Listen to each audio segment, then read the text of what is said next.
Bienvenidos a esta segunda sesión del curso virtual denominado Fundamentos de la Gestión Integral del Riesgo, Emergencias y Desastres y Adaptación al Cambio Climático, que está dirigido a los miembros especialistas de las COGIDEDE de la UGEL Huancavelica. Bien, esta vez vamos a ver la segunda sesión que se denomina Normas y lineamientos de la gestión del riesgo de desastres y el cambio climático, tanto a nivel internacional, nacional y en el sector educación. Bien, para ello vamos a empezar hablando de los objetivos del desarrollo sostenible. Bien, el 25 de septiembre del año 2015, los líderes mundiales adoptaron un conjunto de objetivos globales para erradicar la pobreza, proteger el planeta y asegurar la prosperidad para todos como parte de una nueva agenda, la conocida Agenda 2030, que reconoce los 19 Objetivos del Desarrollo Sostenible, también conocidos como ODS. Estos objetivos de desarrollo sostenible han sido establecidos por la Organización de las Naciones Unidas y cada uno de estos objetivos tiene metas específicas que deben alcanzarse en los próximos 10 años. Pero bien, ustedes dirán, ¿qué tiene que ver los objetivos de desarrollo sostenible cuando hablamos de la gestión del riesgo de desastres? Pues tiene que ver muchísimo. Implementar gestión del riesgo de desastres permite alcanzar alguno de estos objetivos. Quizá uno directo, que viene a ser el objetivo de desarrollo sostenible número 11, que nos dice ciudades y comunidades sostenibles. Pues para que una ciudad y una comunidad sea sostenible, debe conocer los peligros por los que se encuentra amenazado esa ciudad. Huancavelica, por ejemplo, es un espacio expuesto a multiamenazas. Huancavelica, como ciudad, está expuesto a una serie de peligros, de sismos, heladas, lluvias intensas, sequías. Los Objetivos de Desarrollo Sostenible de la Agenda 2030 en su totalidad están relacionados con el marco del Sendai. Sin embargo, como les decía, el número 11 se encuentra directamente relacionado con la gestión del riesgo de desastres. También podemos considerar en este marco al objetivo número 13, que nos dice adoptar medidas urgentes para combatir el cambio climático y sus efectos. De la misma manera, el objetivo número 7 y el objetivo número 9 también se encuentran relativamente relacionados con la gestión del riesgo de desastres. El objetivo número 7 nos dice garantizar el acceso a una energía asequible, segura, sostenible y moderna para todos. Y el objetivo número 9 nos dice construir infraestructura resiliente, promover la industrialización inclusiva y sostenible y fomentar la innovación. Bien, ahora vamos a ver un poco de la evolución de la institucionalidad de la gestión del riesgo de desastres. Algo parecido a INDECI había en el año 40 y 60. Existía el Ministerio de Salud Pública y Asistencia Social. Dentro de una de sus gerencias, que era Auxilio Social de Emergencia, lo más parecido a INDECI, que estaba dentro del MINSA. En el año 70 ocurre el alud aluvión en el callejón de Huaylas, impactante por la cantidad de pérdidas. Estuvimos en el ojo del mundo. Se tuvo la presencia inclusive de la Cruz Roja Internacional y a raíz de ello, en el año 72, mediante decreto ley número 19338, se crea el SIDESI, que más adelante se convertiría en el SINADESI.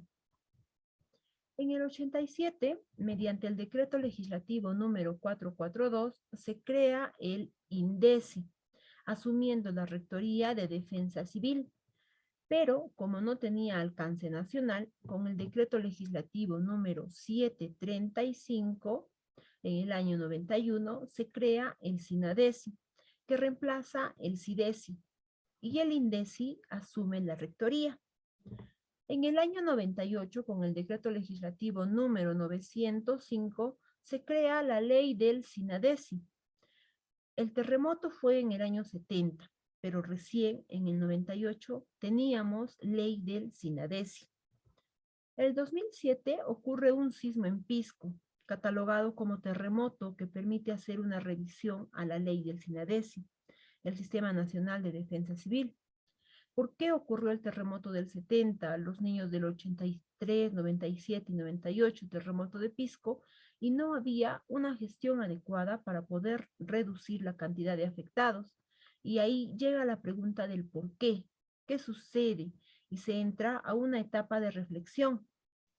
En el 2010, producto de reuniones internacionales, en la sesión número 90 del Foro del Acuerdo Nacional, se establecen una serie de políticas, que actualmente son 35. En el 2010 se implementa la política 32 sobre gestión del riesgo de desastres. Y aquí hay algo interesante, que es que ya se está hablando de gestión del riesgo de desastres, un concepto que todavía no había calado, porque hasta entonces había atención a la gestión del desastre, pero a partir de la implementación de la política 32 ya se habla de gestión del riesgo de desastres.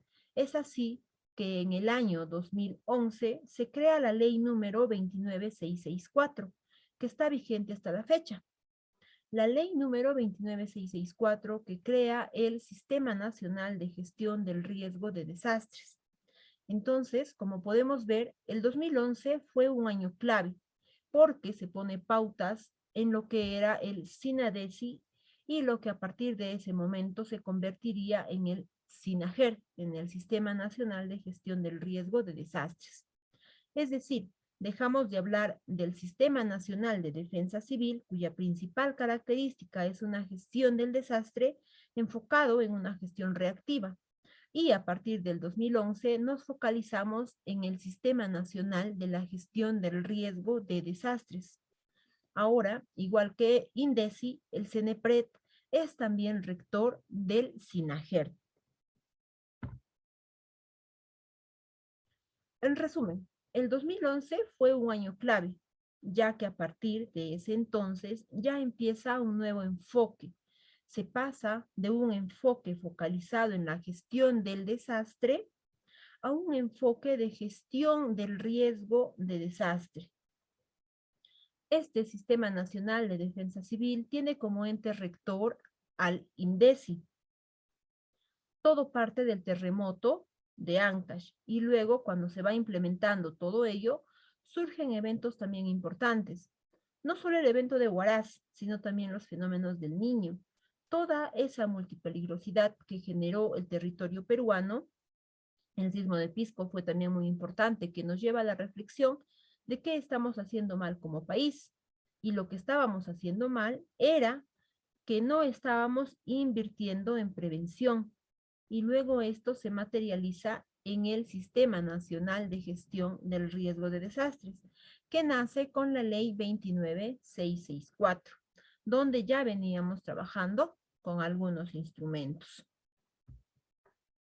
Pero esta respuesta a lo que, esta es respuesta a lo que el mundo, o a lo que en el mundo iba sucediendo. Aquí en el Perú sucede algo justamente porque en el mundo viene ocurriendo algo.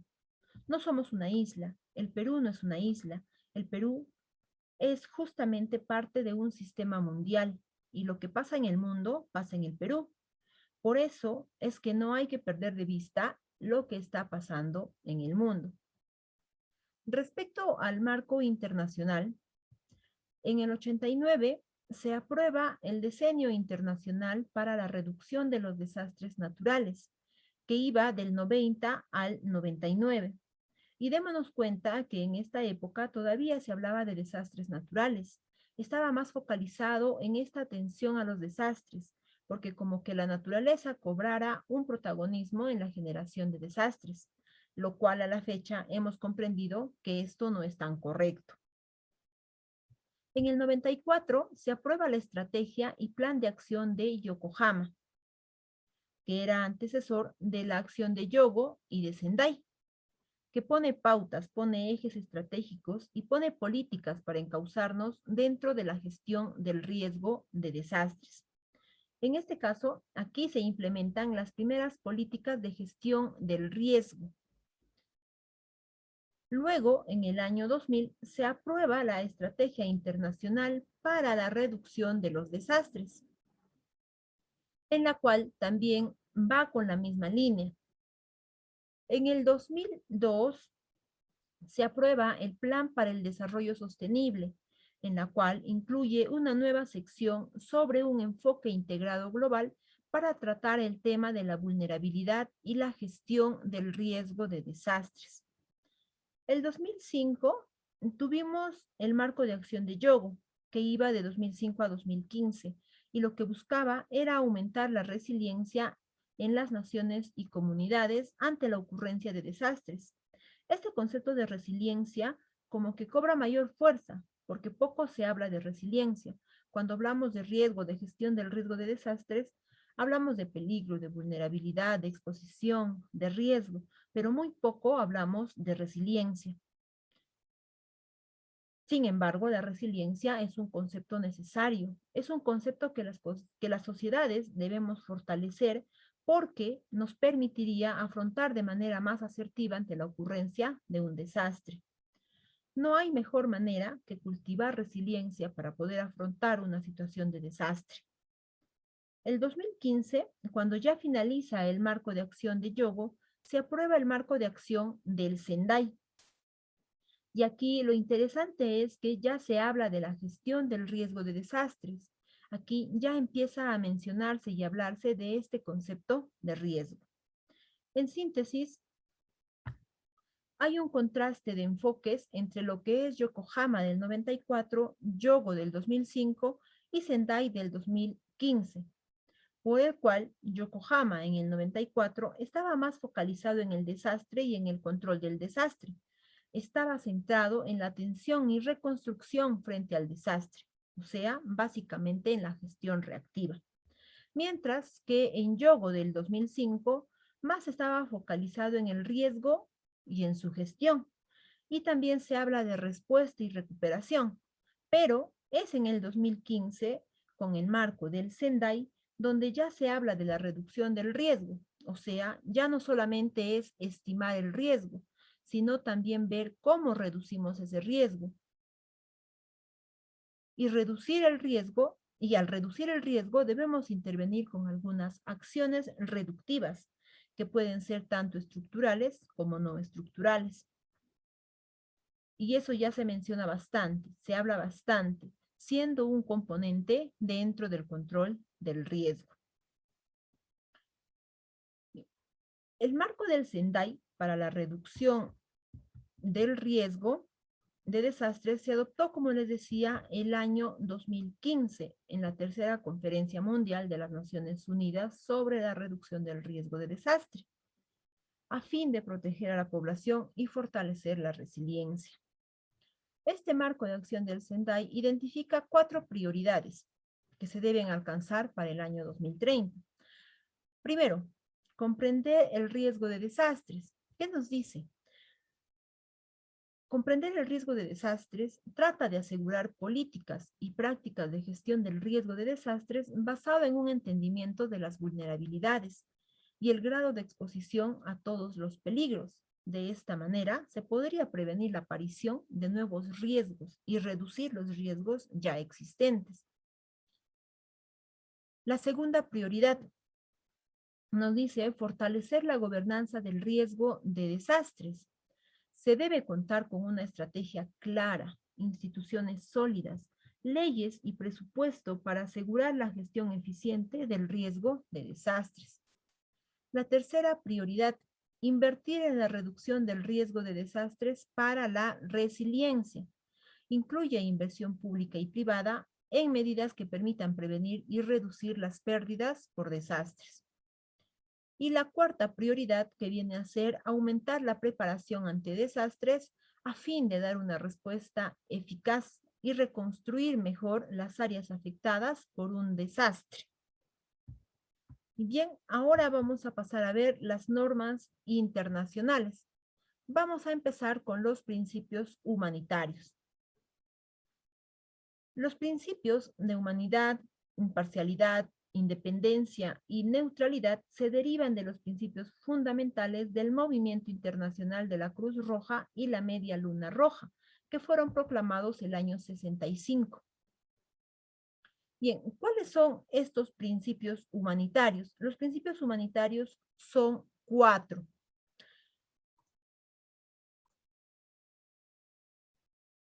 El primer principio humanitario viene a ser la humanidad. Nos dice, el objetivo de la acción humanitaria es proteger la vida y la salud. Es decir, se debe aliviar el sufrimiento humano donde quiera que sea necesario. El segundo principio viene a ser la neutralidad. Los actores humanitarios deben abstenerse de tomar partido en las hostilidades e involucrarse en las controversias de orden político, racial, religioso o ideológico. El tercero viene a ser la imparcialidad. La acción humanitaria debe atender a las personas únicamente en función de sus necesidades, dando prioridad a los casos de necesidad más urgentes, con independencia de cualquier otro criterio que suponga discriminación por nacionalidad, por raza, por sexo, por creencia religiosa, por clase social o ideología política, sin ningún tipo de distinción adversa. Y el cuarto principio humanitario viene a ser la independencia operativa. La acción humanitaria debe ser independiente de objetivos políticos, económicos, militares u otros que cualquier actor pueda tener con respecto a zonas donde se presta asistencia humanitaria.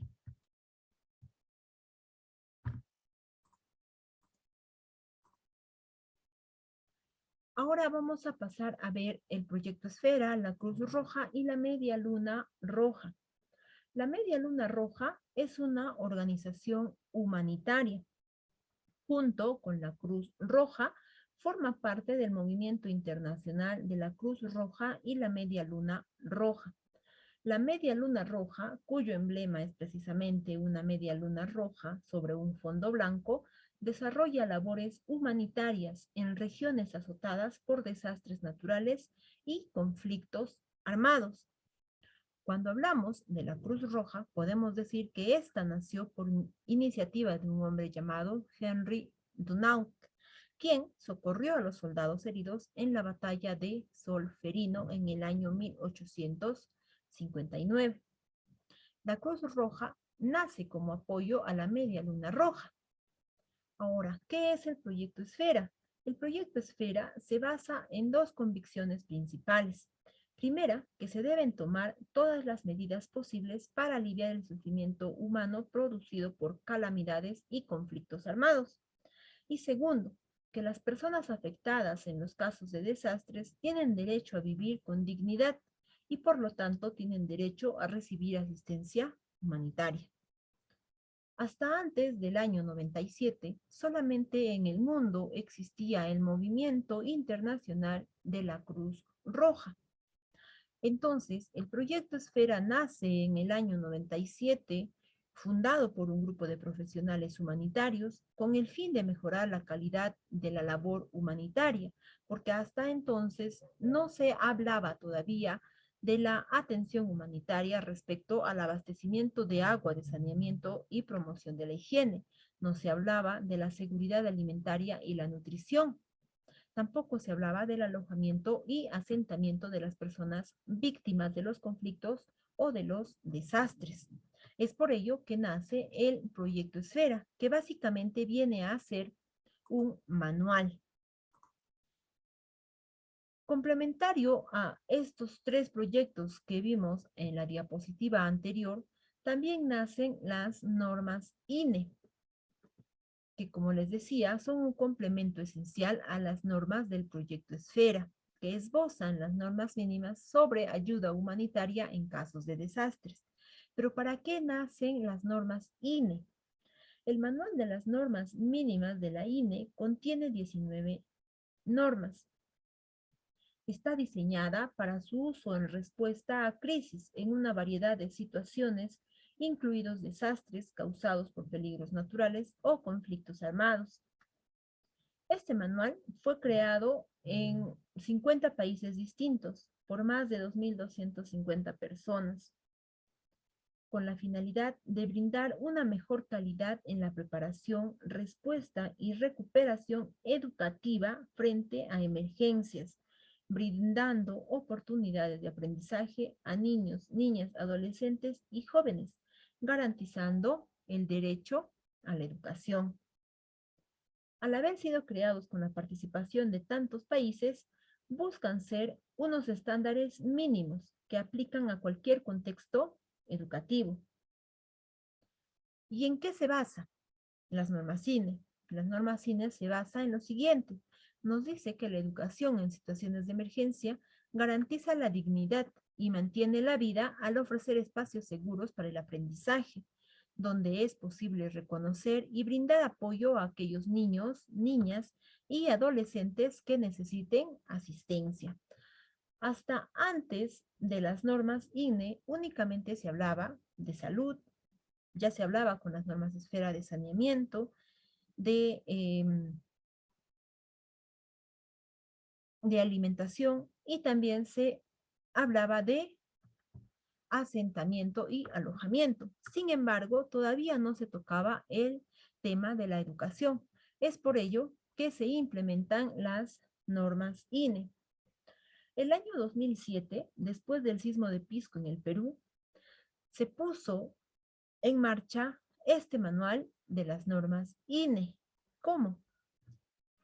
Se instalaron carpas, se instalaron aulas temporales, se habilitaron espacios de actividades lúdicas y se hicieron intervenciones al currículo para que la educación no pare después del sismo de Pisco en esta zona que ha sido afectada.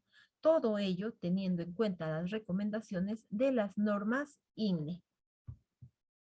¿Pero qué contienen las normas INE? Las normas INE se organizan en 5 ámbitos. Primero, las normas fundamentales, que nos habla de coordinación, participación comunitaria y análisis. Estas normas deben aplicarse en todos los ámbitos a fin de promover una respuesta integral y de calidad. Lo segundo, el acceso y ambiente de aprendizaje. Las normas de este ámbito se van a centrar en el acceso a oportunidades de aprendizaje seguras y pertinentes. Destacan vínculos fundamentales con otros sectores, como pueden ser salud, agua y saneamiento, nutrición y refugio, que ayudan a mejorar la seguridad, la protección y el bienestar físico, cognitivo y psicológico. El tercero viene a ser la enseñanza y aprendizaje. Estas normas se centran en los elementos esenciales que promueven una enseñanza y un aprendizaje eficaz. Entre ellos podemos ver los planes de estudios, las capacitaciones, el desarrollo y apoyo profesional. Lo siguiente viene a ser los maestros y demás personal educativo. Las normas de este ámbito abarcan la administración y la gestión de los recursos humanos en el ámbito de la educación, desde la contratación y selección hasta las condiciones de servicio, la supervisión y el apoyo. Y por último, la política educativa. Las normas de este ámbito se van a centrar en la formulación de políticas y en su planificación, promulgación y aplicación. Ahora vamos a ver la Política Nacional de Gestión del Riesgo de Desastres al año 2050. El Perú ha logrado importantes avances en gestión del riesgo de desastres a partir del año 2010, con la inclusión de la Política de Estado número 32, que está referida a la gestión del riesgo de desastres. La creación del Sistema Nacional de Gestión del Riesgo de Desastres, el SINAGER, la aprobación de la Política Nacional y la implementación gradual del Plan AGER del año 2014 al año 2021, entre otros. Mediante el Decreto Supremo número 111 del año 2012 de la PCM, se aprobó la Política Nacional de Gestión del Riesgo de Desastres, la misma que, considerando las normas vigentes que regulan las políticas nacionales, se ha actualizado con el objetivo de reorientar su estrategia con un horizonte al 2050, tomando en cuenta el marco legal vigente, su concordancia con compromisos y acuerdos internacionales como son el marco del Sendai para la reducción del riesgo de desastres. En cada una de sus prioridades, así como la Agenda 2030 para el desarrollo sostenible. En esa línea, la Política Nacional de Gestión del Riesgo de Desastres al 2050 establece 6 objetivos prioritarios que contribuyen a alcanzar la situación futura deseada. El primer objetivo, mejorar la comprensión del riesgo de desastres para la toma de decisiones a nivel de la población y las entidades del Estado. Pero ¿cómo vamos a comprender el riesgo de desastres? Vamos a comprenderlo a partir de la estimación del riesgo. El segundo, mejorar las condiciones de ocupación y uso considerado del riesgo de desastres en el territorio. ¿Cómo conocemos las condiciones o cómo mejoramos las condiciones de ocupación? Conociendo y comprendiendo la gestión del riesgo de desastres. El tercer objetivo, mejorar la implementación articulada de la gestión del riesgo de desastres en el territorio. El cuarto objetivo, fortalecer la incorporación de la gestión del riesgo de desastres en la inversión pública y privada. El quinto, asegurar la atención de la población ante la ocurrencia de emergencias y desastres. Y por último, el sexto objetivo, que viene a ser mejorar la recuperación de la población y sus medios de vida afectados por emergencias y desastres. La ley 29664, como les decía, es la ley que crea el Sistema Nacional de Gestión del Riesgo de Desastres. En el artículo 1 nos dice creación del Sistema Nacional de Gestión del Riesgo de Desastres. ¿Qué nos dice el artículo 1 de esta ley? Créase el Sistema Nacional de Gestión del Riesgo de Desastres como sistema interinstitucional, sinérgico, descentralizado, transversal y participativo, con la finalidad de identificar y reducir los riesgos asociados a peligros o minimizar sus efectos, así como evitar la generación de nuevos riesgos y preparación y atención ante situaciones de desastre mediante el establecimiento de principios, lineamientos de política, componentes, procesos e instrumentos de gestión del riesgo de desastres. La ley 29664 trajo consigo algunos cambios en el Sistema Nacional de Gestión del Riesgo de Desastres. Aquí empezamos a comprender la gestión del riesgo de desastres a partir de 3 componentes. El primero, que viene a ser la gestión prospectiva, la gestión correctiva y la gestión reactiva. Si bien es cierto, estos componentes lo vamos a estudiar con profundidad en el módulo 2 de este curso, ahora vamos a dar un alcance general. ¿Qué es la gestión prospectiva? Nos dice, es el conjunto de acciones que se planifican y realizan con el fin de evitar el riesgo futuro. Es decir, aquí nosotros nos anticipamos a lo que puede suceder. La gestión correctiva, nos dice, es el conjunto de acciones que se planifican y realizan con el objeto de corregir el riesgo existente. El tercer componente, que viene a ser la gestión reactiva, es el conjunto de acciones y medidas destinadas a enfrentar los desastres, ya sea por un peligro inminente o por la materialización del riesgo. Como decíamos en diapositivas anteriores, ya no solo el INDECI viene a ser el ente rector del SINAGER, sino que también aquí ya aparece el CENEPRED, que viene a ser el Centro Nacional de Estimación, Prevención y Reducción del Riesgo de Desastres. Entonces, aquí vamos a darnos cuenta que el SINAGER ya empieza a trabajar en coordinación con el CENEPRED y el INDECI. ¿Cómo interviene el CENEPRED? El CENEPRED va a intervenir en la gestión prospectiva y en la gestión correctiva.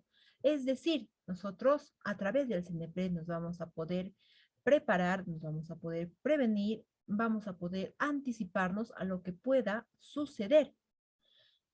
En cambio, con el INDECI, nosotros nos centramos básicamente en la gestión reactiva, es decir, en la respuesta. Cuando ya sucedió el peligro, cuando ya se suscitó el riesgo, es donde interviene el INDECI a partir de la respuesta. Estos componentes traen consigo también 7 procesos, 4 de ellos que son trabajados a través del CENEPRED. El primero, la estimación; el segundo, la prevención, que están directamente relacionados con la gestión prospectiva. El tercero, que viene a ser la reducción. El cuarto, el quinto y el sexto, que lo trabaja el INDECI. La preparación, la respuesta y la rehabilitación. ¿Cómo nos preparamos? ¿Cómo respondemos? ¿Y cómo nos rehabilitamos? Nos preparamos a partir de los planes que nosotros podamos elaborar dentro de nuestras instituciones. La respuesta, para ello, también nosotros tenemos que tener planes de contingencia, planes de operaciones de emergencia. Y la rehabilitación, también debemos de elaborar planes de rehabilitación. Y por último, tenemos el séptimo proceso, que viene a ser la reconstrucción, donde interviene finalmente también el CENEPRED. Para ello, también cada entidad debería de elaborar su plan integral de reconstrucción. Ahora vamos a ver el SINAGER en el sector educación. ¿Cómo es que se articula? Decíamos que el SINAGER está organizado de la siguiente manera. ¿Quién lo preside? ¿Quién es el ente decisor? Es el presidente de la República, a través del Consejo Nacional de Gestión del Riesgo de Desastres. ¿Quién es el ente rector? La presidencia del Consejo de Ministros. ¿Quiénes son los asesores? Dentro de los asesores nosotros podemos encontrar al CENEPRED y al INDECI. El INDECI a través de sus centros de operaciones de emergencia nacional y el CENEPRED a partir de la implementación del CEPLAN. Dentro del rol ejecutor, ¿quiénes se encuentran? Se encuentran los sectores, los gobiernos regionales y los gobiernos locales. Nosotros, al ser el sector educación, nos encontramos dentro del rol ejecutor. Ahora, ¿quién cumple el rol financiero del SINAGER? Viene a ser el Ministerio de Economía y Finanzas. ¿Y quién cumple el rol participativo? Todos como población, lo cumplen también las ONGs, y aquí también se involucra el sector privado. ¿Cómo es el modelo de organización de la gestión integral del riesgo de desastres en el sector educación? ¿Cómo es que nosotros trabajamos? Primero, se realiza la implementación de la red de la gestión integral del riesgo de emergencias y desastres en educación. Se conforman las comisiones de gestión integral del riesgo de emergencias y desastres a nivel regional. También las comisiones de gestión integral del riesgo de emergencias y desastres a nivel de UGEL. Y por último, se conforman las comisiones de educación ambiental y gestión del riesgo de desastres en las instituciones educativas. Y así como la implementación de la red de las GIREDES en educación, también se realizan los voluntariados en la gestión integral del riesgo de emergencias y desastres en el sector educación. Nosotros, como sector educación, trabajamos la gestión del riesgo de desastres basándonos en la resolución de Secretaría General número 302 del año 2019 del Ministerio de Educación, que fue aprobado el 24 de diciembre del año 2019. En esta resolución nosotros vamos a poder encontrar la norma técnica denominada Disposiciones para la implementación de la gestión del riesgo de emergencias y desastres en el sector educación. Esta norma tiene 7 partes o 7 componentes. Primero, el objetivo, el ámbito de aplicación, la base normativa. Aquí también vamos a poder encontrar un glosario de términos y siglas que nos van a poder ayudar a nosotros a comprender la gestión del riesgo de desastres. Vamos a ver el desarrollo de la norma técnica, las responsabilidades del Ministerio de Educación, de las DRE, de las UGELES y de las instituciones educativas.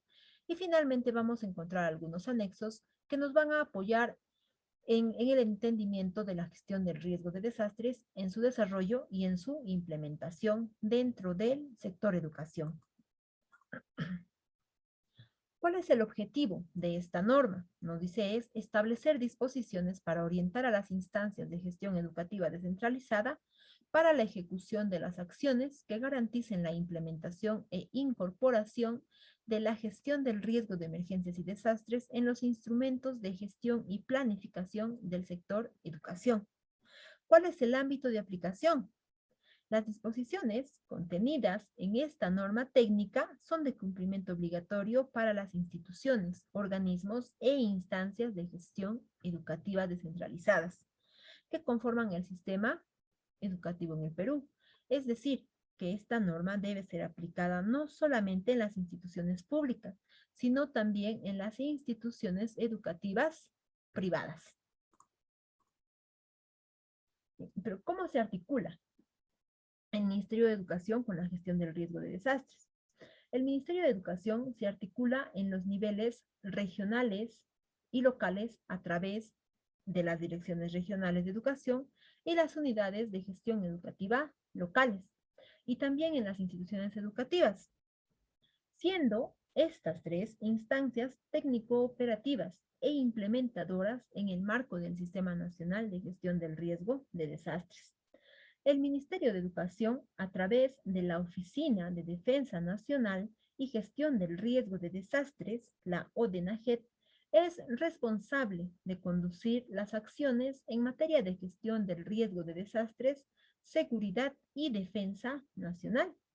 En ese sentido, la ODENAGED brinda asesoramiento a través de la emisión de normas técnicas, guías, manuales, procedimientos y protocolos para la implementación de la gestión del riesgo de desastres en las DRE, en las UGELES y en las instituciones educativas. Pero ¿cuál es la finalidad? La finalidad es reducir los riesgos en el sector educación, promoviendo una cultura de seguridad, de prevención del riesgo y protección desde los primeros años de escolaridad. A nivel nacional, la máxima autoridad ministerial del Ministerio de Educación asume la rectoría de la implementación del SINAGER en el sector educación. A nivel regional, las direcciones regional de educación junto a su equipo de gestión asumen las responsabilidades y roles en gestión del riesgo de desastres para sus regiones. En ese marco deben gestionar las adecuaciones técnicas, normativas y financieras para hacer viable la reducción del riesgo, preparación, respuesta y recuperación post-desastre de las instituciones públicas y de apoyo a las instituciones privadas. A nivel local, las unidades de gestión educativa garantizan la implementación de la programación de las actividades planificadas de gestión del riesgo de desastres. Las COGIREDES locales deben sostener regiones trimestrales para el seguimiento y evaluación de las actividades ejecutadas. A nivel de instituciones educativas, la Comisión de Educación Ambiental y Gestión del Riesgo de Desastres debe elaborar su plan de gestión del riesgo de desastres, que contiene acciones de prevención y reducción del riesgo, incluyendo en el mismo acciones de contingencia para la respuesta a emergencias y desastres. Para lograr la viabilidad de las acciones planificadas, debe procurar la participación de los integrantes de la comunidad educativa, así como de aliados en su ámbito de influencia. Las instituciones educativas deben organizar y promover la participación de los estudiantes, de los docentes, de los padres de familia, a través de la conformación de brigadas en las acciones vinculadas a la gestión del riesgo de desastres y a la educación ambiental, de acuerdo a las orientaciones que puedan recibir del Ministerio de Educación a través de la ODENAGED. ¿Cuáles son las modalidades de intervención para la implementación de la GIREDE en el sector educación? El sector educación interviene en la gestión del riesgo de desastres a partir del programa presupuestal 068, es decir, el PREVAED, en las instituciones priorizadas. También interviene en las direcciones regionales de educación y las UGELES y en las instituciones educativas en el ámbito de sus jurisdicciones. La implementación de dispositivos de seguridad. El Ministerio de Educación, a través de la ODENAGED, es el encargado de la implementación de las instituciones educativas priorizadas con dispositivos de seguridad. ¿Y esto cómo se hace? Cada 2 años, el Ministerio de Educación realiza una priorización de instituciones educativas que se encuentran expuestas a diferentes peligros, pero estos peligros deben ser recurrentes dentro de la zona de análisis. Es decir, por ejemplo, para Huancavelica, ¿cuáles son los peligros a los que nosotros nos encontramos normalmente expuestos? Son las heladas, son las lluvias intensas, son los sismos y son las sequías. Entonces, el Ministerio de Educación realiza un filtrado de las instituciones educativas que se encuentran mayormente expuestas a estos peligros. Es ahí donde estas instituciones educativas ingresan a la intervención del programa presupuestal 068 y durante estos 2 años empiezan a trabajar sus planes de gestión del riesgo de desastres, empiezan a fortalecer sus conocimientos en gestión del riesgo de desastres para que finalmente puedan implementar sus instituciones educativas con dispositivos de seguridad. También el Ministerio de Educación interviene en los simulacros familiares multipeligro a través de las direcciones regionales de educación y las UGELES. Entonces, el Ministerio de Educación se va a encargar de la organización, de la ejecución y la evaluación de simulacros familiares multipeligros ante emergencias. También el Ministerio de Educación se enfoca en la educación comunitaria, en la gestión integral del riesgo de emergencias y desastres en el sector educación, a través de la ODENAGED, como diseñando e implementando acciones en materia de educación comunitaria. Bien, esos han sido los temas de esta segunda sesión del primer módulo del curso Fundamentos de la Gestión Integral del Riesgo, Emergencias y Desastres y Adaptación al Cambio Climático, que está dirigido a miembros especialistas de las COGIREDE de la UGEL Huancavelica. Ha sido todo. Muchas gracias. Estuvo con ustedes la ingeniera Bisset de Subosa, una de las coordinadoras del programa presupuestal 068 de la UGEL Huancavelica.